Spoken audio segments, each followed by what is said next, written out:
My name is Lucas Bennett, and I'm 27 years old, sitting here on the front porch of my family's farmhouse in rural Nebraska, watching the sun dip behind the cornfields that stretch endlessly toward the horizon. The air smells of dry earth and hay, mixed with the faint aroma of wood smoke from someone's distant chimney.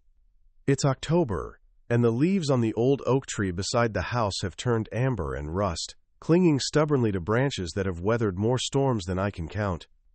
I didn't expect to be back here. 3 months ago, I was living in Chicago, working as a freelance journalist, scraping together enough assignments to pay rent on a studio apartment that barely had room for a bed and a desk. The city was supposed to be my future, the place where I'd make something of myself, maybe even get back to my dream of documentary work. But layoffs hit the magazine that gave me most of my steady work, and suddenly I found myself staring at an eviction notice with nowhere else to turn. Coming home felt like admitting defeat. Before we jump back in, tell us where you're tuning in from, and if this story touches you, make sure you're subscribed, because tomorrow I've saved something extra special for you. The gravel crunched under my tires as I pulled into the familiar driveway that afternoon, my beat-up Honda loaded with everything I owned, stuffed into cardboard boxes and garbage bags. The farmhouse looked exactly the same as it had when I left 5 years ago. White paint peeling slightly around the window frames, the wraparound porch sagging just a little more on the left side. But something felt different, like there was tension hanging in the air as thick as the humidity before a thunderstorm. Grandpa Walter was the first to greet me. He emerged from around the side of the house, moving slower than I remembered, but still carrying himself with that quiet dignity that had always made me feel safe as a kid. His weathered hands were dusted with soil, and his faded blue work shirt was rolled up to the elbows despite the cool October air. "Lucas, boy," he said, his voice warm but careful, like he was testing the waters. "Good to have you back." Before I could respond, Maggie came limping around the corner behind him. The old border collie was mostly gray now, her eyes cloudy with cataracts, but her tail still wagged when she recognized me. I knelt down to scratch behind her ears, and she leaned into my hand with the same gentle trust she'd shown me since I was 10 years old. "She's been waiting for you," Walter said softly, but there was something guarded in his smile, something that made me look up at him more closely. That's when I heard the screen door slam. "So the prodigal son returns," came my father's voice from the porch. Richard Bennett stood there in his pressed khakis and polo shirt, arms crossed, looking like he'd rather be anywhere else. Grown men moving back home. That's the American dream right there. The words hit like a slap, but before I could respond, my mother Emily appeared behind him, her hands already fluttering nervously as she tried to smooth things over. "Richard, please," she said, her voice barely above a whisper. "He just got here." But she wouldn't meet my eyes, and in that moment, I realized that whatever tension I'd sensed in the air wasn't just about my unexpected return. There was something deeper brewing in this house, something that had been building long before I'd lost my job and come crawling back home. Grandpa Walter just stood there beside me, one hand resting gently on Maggie's head, watching it all unfold with those sharp blue eyes that missed nothing. He didn't say a word, but I could feel him measuring the moment, storing it away like he was collecting evidence for some case I didn't understand yet. The sun disappeared behind the horizon, and the first shadows of evening began to creep across the farmyard. I had no idea then that I was about to become part of a battle that had been quietly raging for months, or that the outcome would force me to choose between the family I was born into and the family I was meant to protect. The next morning, Dad cornered me in the kitchen while Mom was hanging laundry on the line and Grandpa was out checking the fence posts near the back pasture. The coffee was still bitter in my mouth when he sat down across from me at the old wooden table, his eyes cold and calculating like he was about to close a business deal. "We need to talk about your grandfather," he said without preamble, his voice low enough that it wouldn't carry beyond the kitchen walls. I set down my mug carefully, already feeling my stomach tighten. "What about him?" "He's getting old, Lucas. Can't you see that?" Yesterday I found him trying to fix the barn door with a hammer that was too heavy for him to lift properly. He's becoming a liability." Dad leaned forward, his elbows on the table, speaking like he was being reasonable. "There's a nice assisted living facility about 20 minutes from here. Clean, safe, professional care. He'd be much better off there." The way he said it made my skin crawl, like Walter was some piece of broken machinery that needed to be hauled away to a junkyard. "He seems fine to me, sharp as ever." "Sharp?" Dad laughed, but there was no humor in it. "Lucas, he's sitting on 40 acres of prime farmland that could be developed. Do you know what this property is worth? What we could do with that money? But instead, he's just wasting space, playing farmer at 82 years old." I stared at him, trying to process what I was hearing. "This is his home, Dad. He built this place from nothing.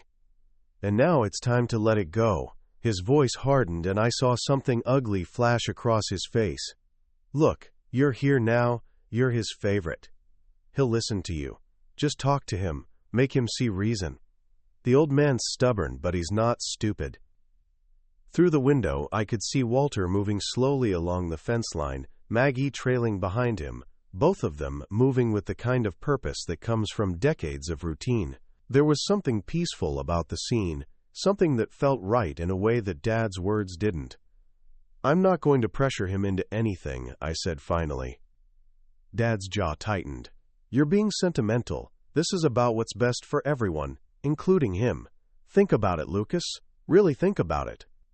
He stood up and walked away, leaving me alone with my coffee and a sick feeling in my stomach. Outside, I watched Walter bend down to examine something in the grass, his movements careful but deliberate. He straightened up and turned toward the house, and for just a moment, I could swear he was looking directly at the kitchen window, directly at me. I wondered how much of that conversation he'd heard, and what he was thinking behind those sharp blue eyes that never seemed to miss anything. The next few days, I found myself gravitating toward Walter's daily routines, partly to escape the suffocating atmosphere inside the house, and partly because being around him felt like stepping back into a simpler version of myself.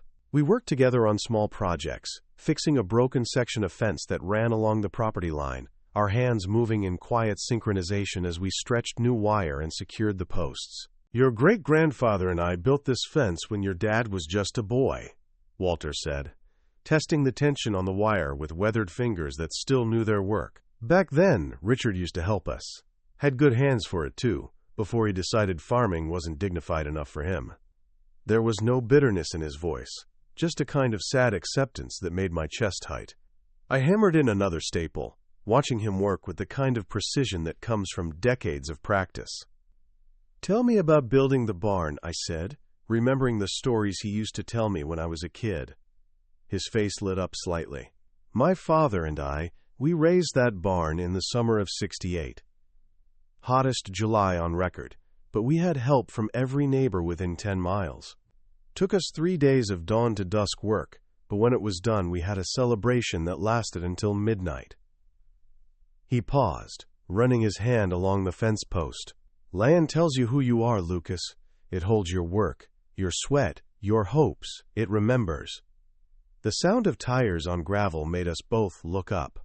Dad's silver sedan was pulling into the driveway, moving too fast and kicking up dust.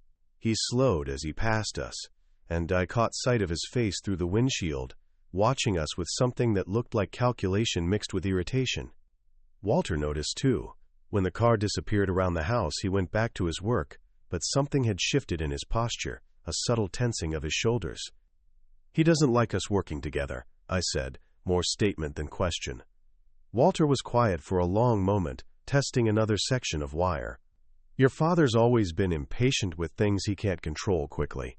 Used to drive your grandmother crazy when he was young, the way he'd try to rush the seasons." He looked at me directly then, his blue eyes steady and serious. "But some things can't be hurried, Lucas. Some things have to grow at their own pace, in their own time." I nodded, though I wasn't entirely sure what he meant. There was something in his tone, something careful and deliberate, like he was trying to tell me more than his words were saying. The fence wire hummed softly in the afternoon breeze, and somewhere in the distance I could hear Dad's car door slam shut.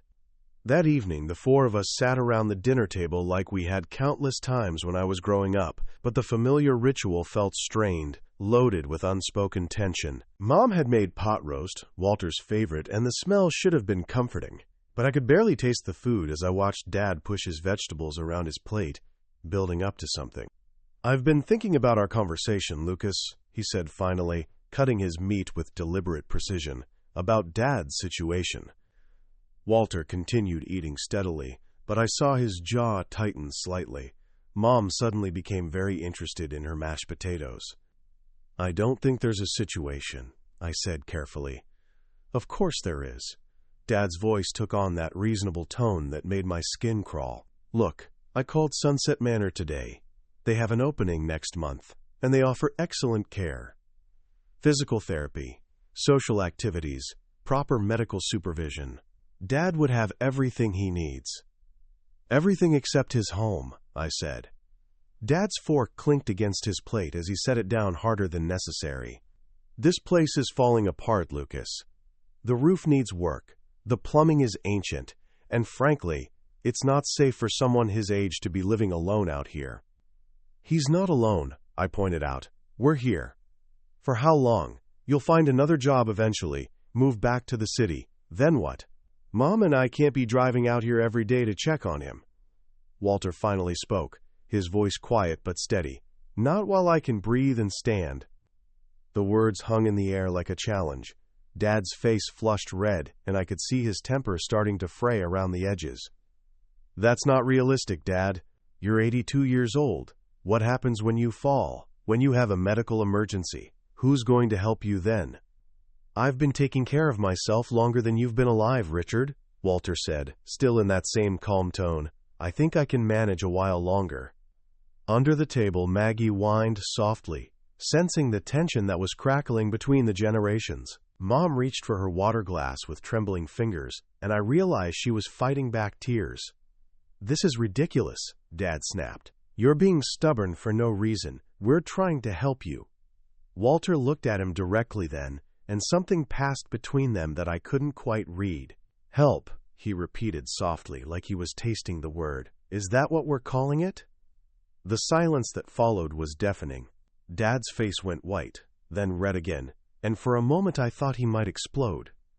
Instead, he stood up abruptly, his chair scraping against the floor. "Think about what's best for everyone, Dad, not just yourself." He walked out, leaving the three of us sitting in the wreckage of what should have been a family dinner. Telling and preparing this story took us a lot of time, so if you are enjoying it, subscribe to our channel. It means a lot to us. Now back to the story. The next morning, I found myself drawn to Walter's workshop, a cluttered sanctuary attached to the back of the barn that I hadn't explored since I was a teenager. The space smelled of motor oil and sawdust, filled with the accumulated tools and projects of a lifetime. Sunlight filtered through dusty windows, illuminating workbenches covered with hand planes, wrenches, and coffee cans full of sorted screws and bolts. But it was the corner near the window that caught my attention. Walter had set up an old ham radio, the kind I remembered him tinkering with when I was a kid, its dials and meters gleaming despite their age. Beside it sat a wooden shelf lined with cassette tapes, each one carefully labeled with dates in Walter's precise handwriting. Some went back years, but others were recent, marked with this year's months in neat black ink. Recording the weather reports, came Walter's voice from behind me. I turned to find him standing in the doorway, Maggie at his side, watching me with those sharp blue eyes. Old habit from my farming days, liked to keep track of patterns. I nodded, but something about his explanation felt incomplete. Among the tools scattered across the workbench, partially hidden beneath a shop rag, I glimpsed something that definitely wasn't vintage equipment. A small, modern handheld voice recorder, the kind journalists use for interviews. Walter noticed me looking and moved closer, his boots scraping softly against the concrete floor. Without saying anything, he reached over and adjusted the rag, covering the device more completely. "Some things are for keeping," he said quietly, his voice carrying a weight I'd never heard before. "Memory isn't always reliable when you get to be my age." Better to have things written down, or recorded. There was something deliberate about the way he said it, like he was testing me, waiting to see how I'd respond. The cassette tapes seemed to watch us from their shelf, guardians of secrets I was only beginning to sense. "What kind of things?" I asked. Walter was quiet for a long moment, running his weathered fingers along the edge of the workbench. "Conversations," he said finally. "The kind people don't think anyone's listening to." The implication hung in the air between us, and I felt something shift in my understanding of the quiet old man I'd always thought I knew. Walter wasn't just the gentle grandfather puttering around his workshop. He was watching, listening, preparing for something. "Grandpa," I began, but he held up his hand. "Not yet, Lucas, but soon, when you're ready to hear what needs hearing." He turned and walked back toward the house, leaving me alone with the tapes and the growing certainty that Walter Bennett was much sharper than anyone gave him credit for. 2 days later, I was back in the workshop helping Walter organize his tools when it happened. We were sorting through a box of old drill bits, the kind of mindless work that lets conversation flow naturally, when I accidentally knocked over the shop rag covering the voice recorder. The device clattered to the floor, and when I picked it up, my thumb must have hit the play button. Dad's voice filled the workshop, clear and unmistakable. "Listen, I don't care what it takes. The old man's getting more stubborn by the day, and I'm not going to let him drag this out indefinitely. Push him harder on the safety angle. Tell him about Mrs. Henderson who broke her hip, whatever works." There was a pause, then another voice I didn't recognize. "What if he still refuses?" "Then we make his life uncomfortable until he changes his mind. Cut back on the grocery runs. Mention how expensive the utilities are getting. Make him feel like a burden. He'll crack eventually. They always do." My hands were shaking as I fumbled for the stop button. The silence that followed felt deafening, broken only by the sound of my own ragged breathing and Maggie's soft whimpering from the corner. Walter had gone completely still, his weathered hands resting on the workbench, but his eyes were fixed on my face with an intensity that made my chest tight. "That was from 3 weeks ago," he said quietly, "right after you came home. He called some consultant who specializes in, quote, elder transitions." I stared at the recorder in my hands, feeling sick.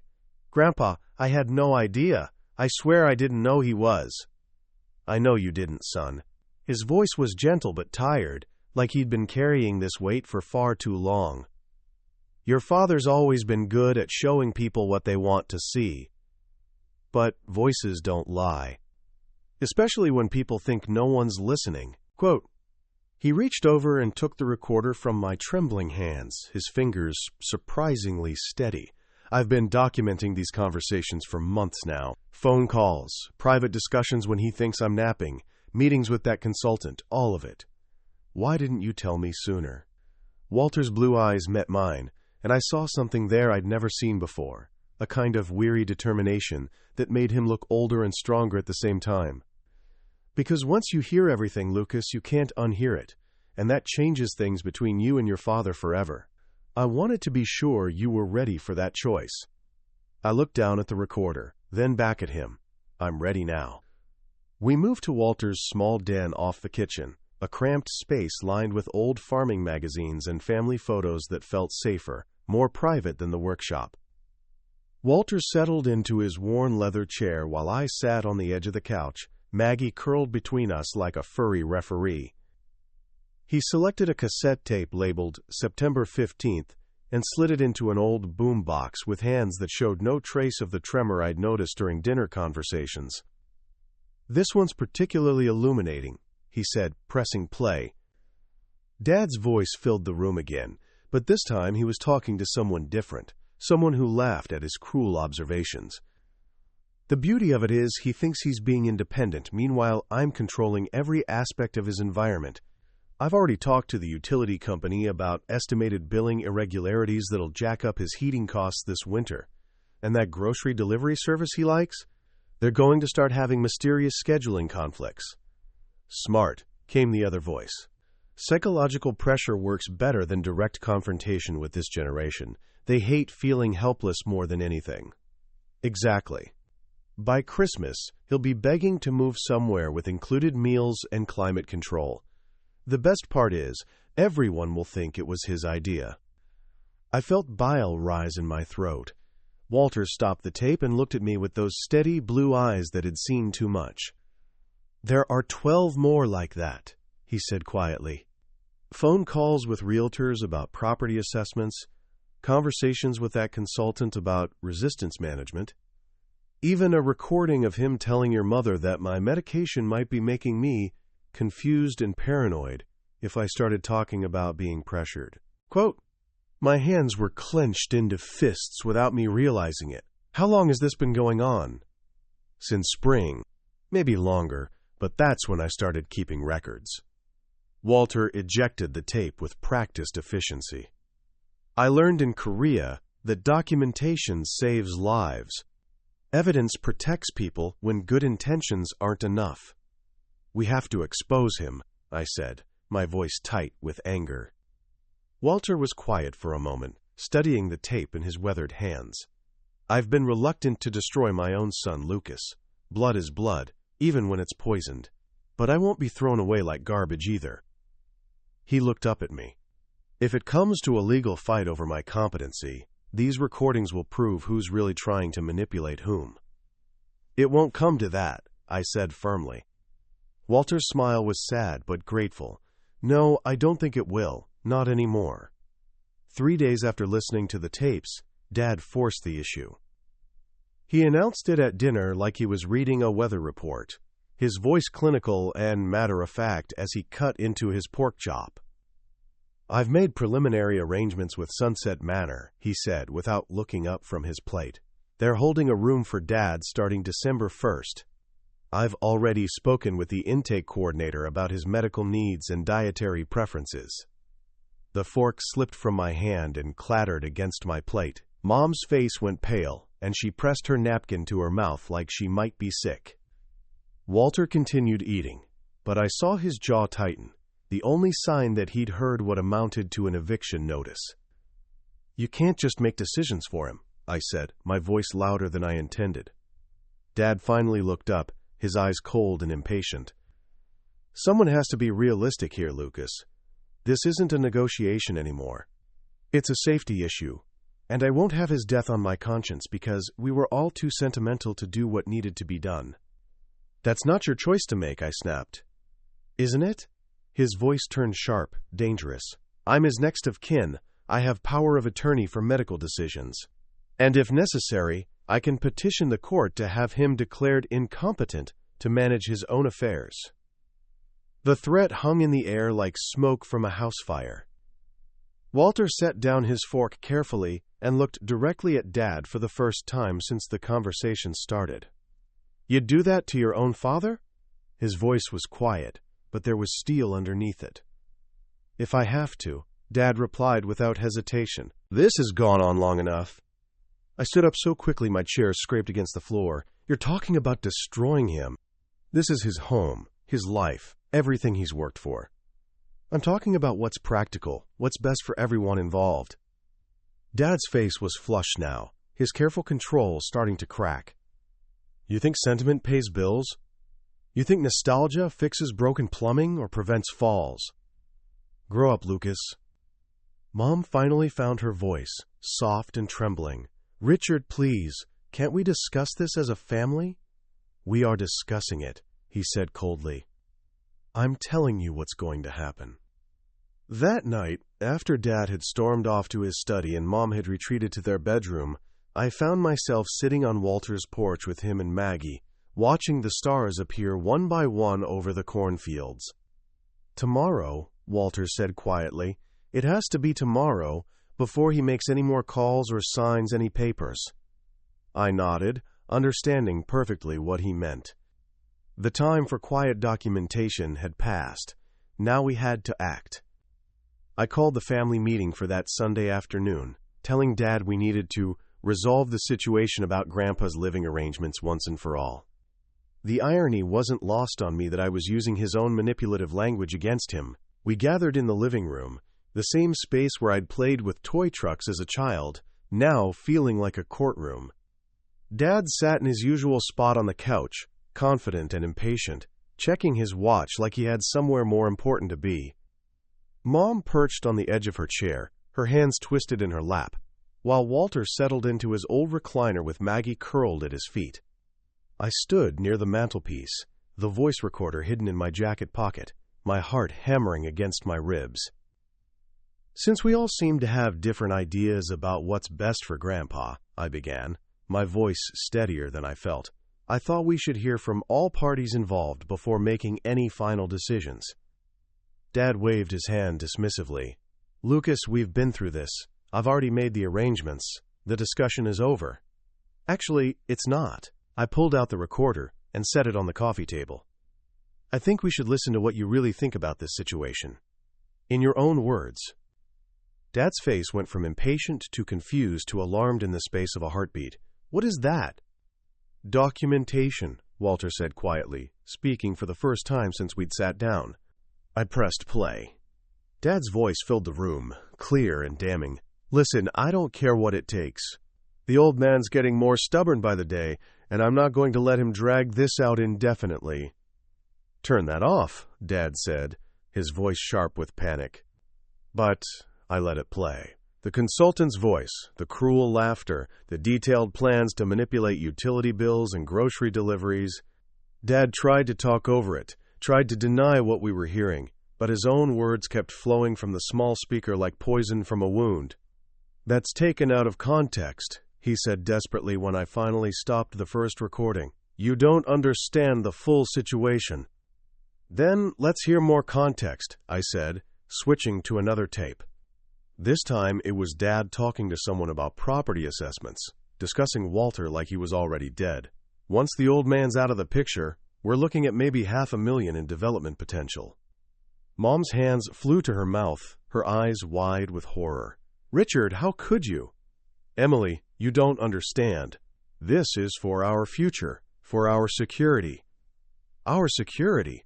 Walter's voice cut through Dad's excuses like a blade. "Or your greed?" Dad stood up abruptly, his face red with anger and embarrassment. "You had no right to record private conversations. That's probably illegal." "What's illegal," Walter said calmly, "is elder abuse, psychological manipulation, threatening to have someone declared incompetent when they're perfectly capable of making their own decisions. I was trying to help you." "No," Walter replied, his voice steady and final. "You were trying to help yourself. To my land, to my life, to everything I've built. But I'm not dead yet, Richard. And I'm not going anywhere." The room fell silent, except for the sound of Mom's quiet crying. Dad looked around at all of us, seeing his support crumble away, his carefully constructed narrative exposed for what it really was. "This isn't over," he said finally, but his voice lacked conviction. He walked out of the room, and we heard the front door slam behind him. Through the window, I watched him get in his car and drive away, kicking up dust as he disappeared down the gravel road. Walter reached down and scratched Maggie's ears. "Well," he said quietly, "I suppose that's that." 3 weeks later, I found myself standing in the same spot where Dad had confronted me about Walter that first morning, but everything felt different now. The kitchen was quieter without his sharp comments and impatient sighs, filled instead with the gentle sounds of Walter humming while he made coffee, and Mom quietly reading the newspaper at the table. Dad had moved into a hotel in town the day after our confrontation, sending Mom a single text saying he needed, quote, "time to think." She'd cried for 2 days, then surprised us both by saying she felt relieved. "I've been walking on eggshells for years," she admitted. "I forgot what it felt like to breathe in my own home." Walter and I had settled into a routine that felt natural, purposeful in a way my city life never had. Mornings were spent checking the fence lines and tending to repairs that had been neglected for too long. Afternoons found us in the workshop, where he taught me skills his grandfather had taught him: how to sharpen tools properly, how to read the grain in wood, how to fix things so they'd last another generation. "The secret isn't just knowing how to build something," he said one afternoon as we restored an old workbench together. "It's understanding why it was built in the first place, what it's meant to serve." Mom had started joining us for these projects, her hands surprisingly steady as she helped sand rough edges and apply fresh coats of paint. She'd found her voice since Dad left, offering opinions and making decisions about the house and property with a confidence I'd never seen before. The land itself seemed to respond to our care. The fence we'd repaired stood straight and strong, the barn door opened smoothly on its newly oiled hinges, and the workshop had become a place of creation rather than just storage. "You know," Walter said one evening as we sat on the porch watching the sunset paint the cornfields gold, "your father wasn't wrong about one thing. This place does need young blood to keep it alive." I looked at him, understanding the invitation in his words. Maggie stretched and resettled herself across both our feet, claiming us as her family. "I'm not going anywhere, Grandpa," I said. Walter smiled, the first truly peaceful expression I'd seen on his face since I'd been home. "Good," he said simply. "This land remembers kindness. It's been waiting for someone who'd treat it right." Above us, the first stars appeared in the deepening sky, and I realized I was exactly where I belonged. Up next, we have 2 more incredible stories that are waiting for you. Just click the image you want to watch, and it will take you there. If you enjoyed this video, make sure to subscribe. It would mean a lot.